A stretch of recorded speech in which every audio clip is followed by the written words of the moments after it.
At long last, they're back. Nick and Knarf, two brothers in Tucson, bringing you music from the 60s, 70s, 80s, and beyond both ways. And we're definitely going beyond one way. And this way, we're talking about into the 90s now with a group that Frank really wants me to listen to because he says these guys sold over 75 million records. Their name, Oasis. Oasis is a huge global act that formed in 1991 in Manchester, England, and spearheaded by the two dynamic and volatile and very creative brothers, Liam Gallagher and Noel Gallagher.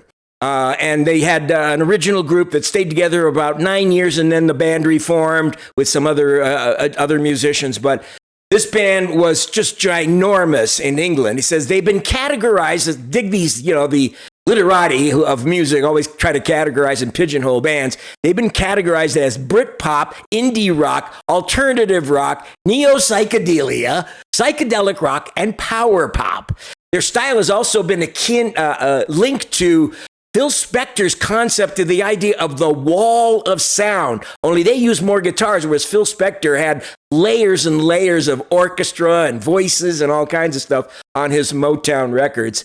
And anyway, this band, like Nick said, sold over 75 million albums. That's an awful lot. Their debut, Definitely Maybe, from 1994, topped the UK album chart, becoming the fastest selling album in British history. Sold like 7 million copies. And the second album, What's the Story, Morning Glory, from 1995, is one of the biggest albums of all time, selling over 22 million copies. That is crazy. Rated number 378 on Rolling Stone's top 500 albums of all time. Just incredible. The band was incredibly hot for a long time, but there was all kinds of volatility in the band. One of the big controversies was Liam Gallagher, who actually had this quote, said, Lennon was right about they were Beatles being bigger than Jesus. He says, and we are bigger than Jesus, and we will be as big as the Beatles, if not bigger. And he caught all kinds of crap for making that statement. And then, deservedly so. Yes, deservedly so. Even Noel Gallagher, his brother, walked it back and said, we didn't mean that. It was really an homage to the thing. We just meant that we were playing to more people sooner and rising faster than the Beatles. But they said they understand the Beatles were one of the biggest influence on this band. So they were, it was really controversial, but Liam Gallagher has had issues, and this volatility led to a lot of the issues with the band that ultimately broke up in 2009 after a big argument. Liam had sued his brother. There was fighting going on. They were fighting with crowds. It was all kinds of issues, but they disbanded in 2009, but apparently they are getting together this year. They finally resolved their issues, and they're going to have a tour, supposedly, celebrating the 25th anniversary of their first debut album. So they both play guitar? No, Liam plays tambourine and sings. He pretty much is. And if you listen to his voice and you know his voice, he sounds a lot like John Lennon. But these guys were, in my estimation, really one of the most fascinating and exciting and energetic bands to listen to. But anyway, we've got two great songs. One from the album, What's the Story, Morning Glory, and one from a live album they made in 2000 in Wembley Stadium. But before we start, we'd like to invite you to subscribe, like, and share if you have not. We'd love to have you be a part of the tribe because we care for your ears. Nick's getting mad. And we want to thank all our subscribers for everything. So anyway, we are going to get into Oasis, our tribute, with this live version of one of the big songs from the album, Standing on the Shoulders of Giants. Only this is live. Here it is. So go let it out from Oasis, Familiar to Millions.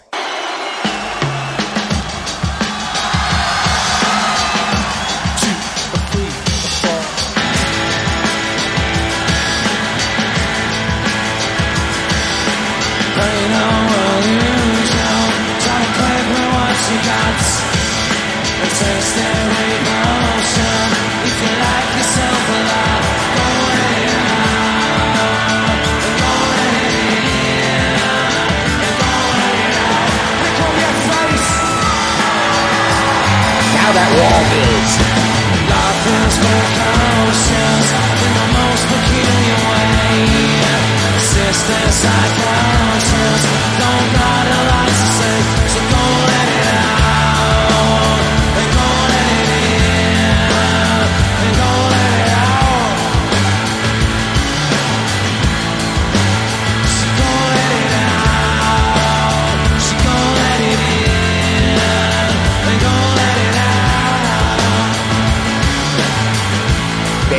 Great. Is it any wonder why princes and kings are close that can't come in their sawdust rings? Ordinary people are like you and me. We're the keepers of the destiny. We're the keepers of the destiny.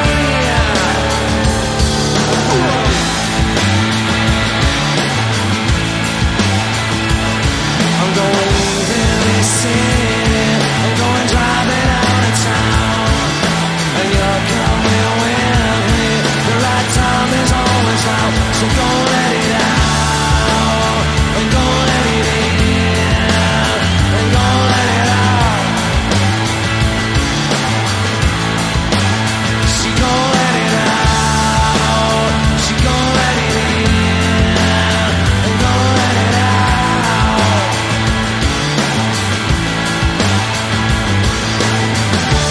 Is there any wonder why princes and kings are closer creeping in their sawdust rings? Ordinary people are not like you and moi. We're the builders of their destiny. We're the builders of their destiny. We're the builders of their destiny. We're the builders of their destiny. And I'm not sure if I'm clear any of that.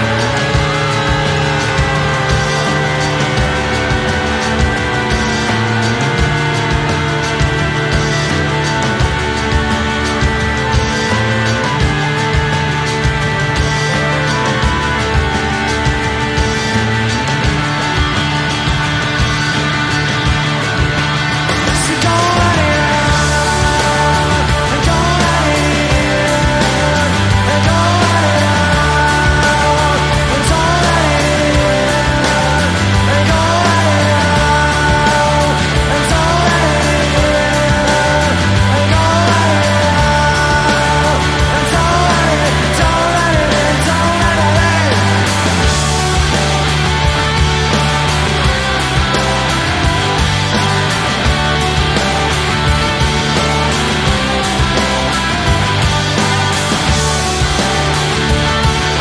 don't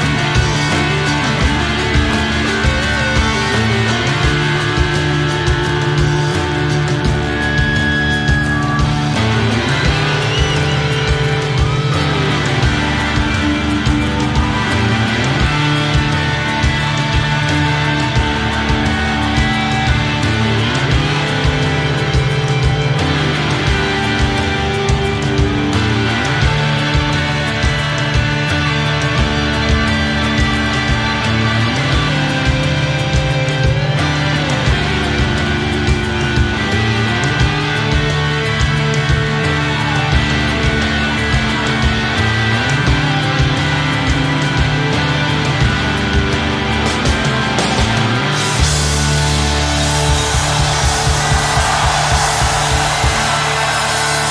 Probably a huge crowd there, probably 125,000 people in Wembley.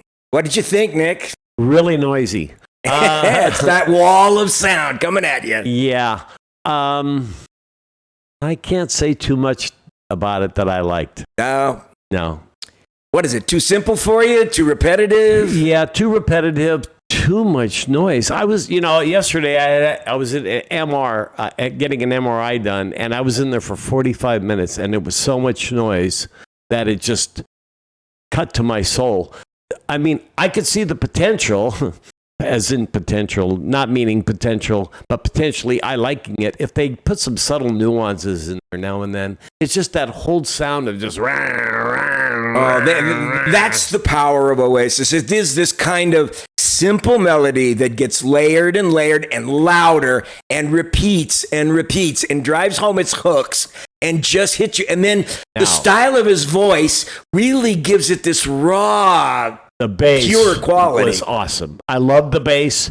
I like the drums, except they exploded the cymbals too much. You know, they were really loud, and they really let it be the driving force behind the guitars.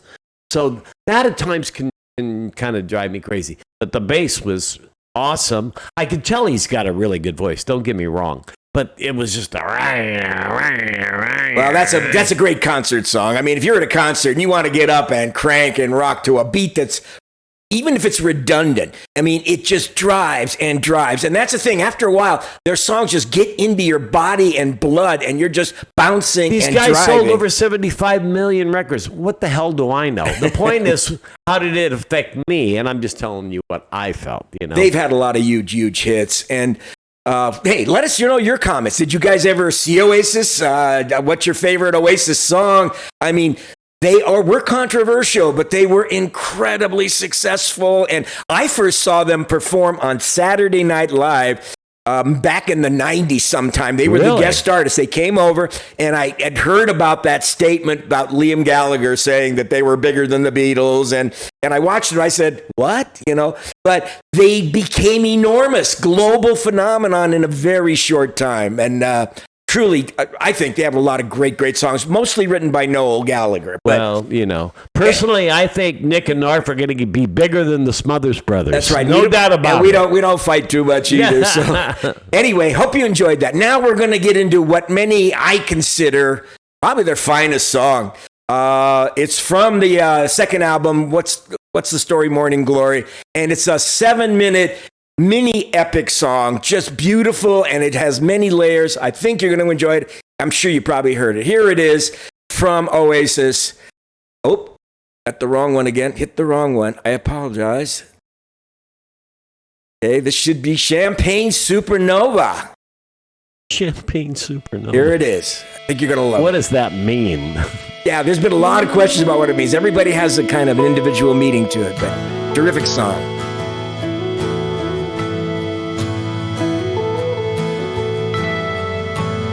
I like it already. It is a great song. No doubt about it. A great song.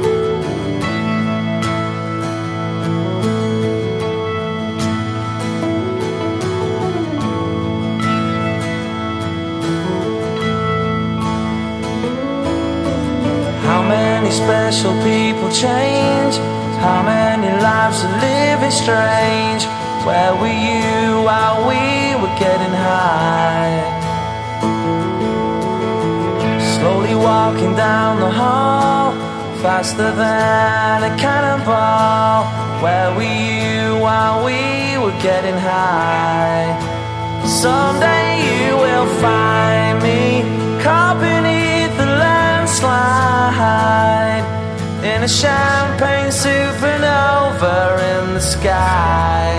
Champagne's a color too, don't Someday forget. you will find me caught beneath the landslide in a champagne supernova, a champagne supernova in the sky.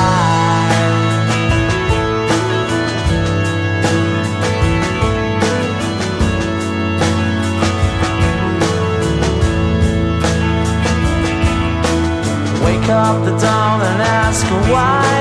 A dream, she never dies. Wipe that tear away now from your eye. Slowly walking down the hall, faster than a cannonball. Where were you while we were getting high? Someday you will find me caught beneath the landslide in a champagne supernova in the sky. Someday you will find me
across the valley cannonball. Where were you while we were getting high? Someday you will find me caught beneath the landslide and a champagne supernova in the sky. Someday you will find me caught beneath the landslide and a champagne supernova, a champagne supernova. 'Cause people believe that they're gonna get away for the summer.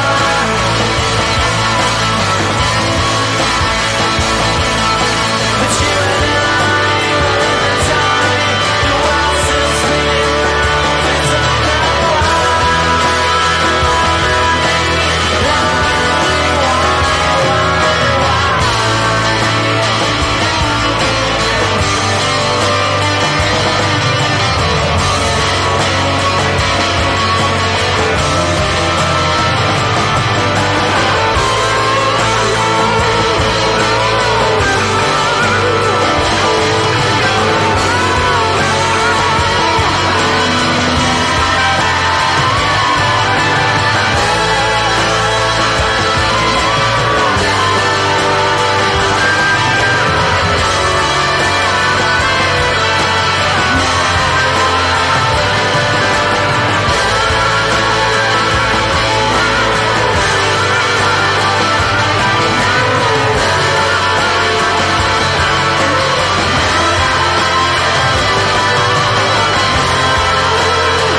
how many special people change, how many lives are living strange.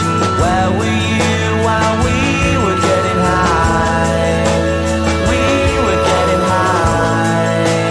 We were getting high. We were getting high. We were getting high. We were getting high. We were getting high. We were getting high. We were getting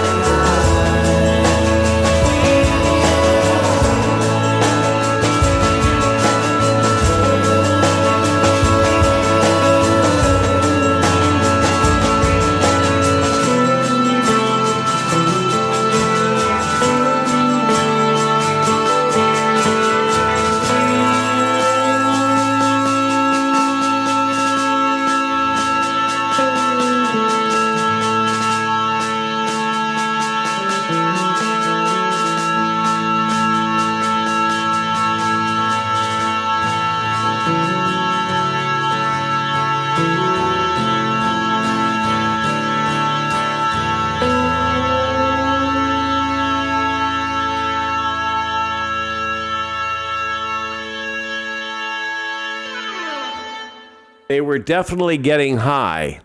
I mean, he said that too many times at the end. First half of the song, loved it. That wall of sound you talk about, it disturbs my soul. It doesn't. I don't dig it. Nick's lost his rock and roll soul. I love the lead guitar when it came in the middle of the song. I really like that. But yeah, that constant just doesn't do it for me. That's a reflection of the age we get through sometimes. I still gobble up really loud kick-ass songs that just sweep me into it and just carry me on a wave of power and energy and musicality. And the repeating of the stuff, I know a lot of people get tired of a repeating line that's done over and over, not just lyrically. I'm talking about the musical line. But these things, this is the power of what Oasis does. They get you those hooks, and they get you and grab you and drive it and elevate it and turn up the volume on it and put more layers into it and just keep pushing it at your mind and your ears, and it just sweeps you up on so many resonant levels. It's so visceral. That's the thing. That's the word. Visceral. The response is visceral. I look at it this way. I'm one of the 7.825 billion people that didn't buy the album. That's all. Right. There you go. That's everybody else did. And that's a fair comment. You don't have to like everything we do. I didn't know his son Lucas played this over at his house when we were there for dinner. I think he forgot about it, but he played it for a while because I think he turned it off in the middle of it. But his son Luke really liked this song, and I've always been a fan of Oasis since I've discovered them. I really didn't discover them until a little late in the 90s, early 2000s. I got to clarify. It's not that I don't like the song. It's just I do like subtlety. Led Zeppelin can be powerful, but then they throw subtleties at you to help you kind of bring you back down to earth, And I just don't want that wall that they're trying to present. That's not my bag. Well, that's their genius, and that was their success, and it powered a career that went for like 15 years together, and then after they broke up, they went solo. Noel Gallagher went solo, and Liam Gallagher went solo, but together, as volatile as they were, what a memorable sound, a totally unique, familiar but unique sound that harkens to the Beatles, harkens to almost like a Badfinger, like on steroids. And it just has, at times I kind of I heard the Birds in there with some of that guitar, and I was like, God, this is pretty cool. But again, it was all that you play a note, when it just sustains, and then you got the cymbal playing and it sustains. So it was all this sustaining sound that just, to me, it just didn't come back, Well, hey, I'm glad Nick wanted to check it out with me, and I hope you guys enjoyed hearing. I'm sure a lot of you are familiar with Oasis. Maybe some of you aren't. I'd love to hear your comments, what you thought about Oasis. I personally find them a terrific and powerful act. I can listen to their music for long stretches because I personally enjoy getting lost in songs that just sweep me up in their power. But hope you enjoyed it. Leave us your comments. And if you did enjoy it and you like what you heard, please consider subscribing if you have not. And if you liked it, hit that like icon. It helps us spread the word around and share it with your friends. Tell them about Nick and Knarf because we're caring for your ears and we're caring about blowing your eardrums out every once in a while. So anyway, on behalf of Nick, I want to thank you for joining us for another episode of Nick and Knarf. We thank you so much for being with us every time we show it, and we look forward to seeing you next time. Love you guys. Signing off. Ciao, Bambini. Peace out to all. Bye-bye.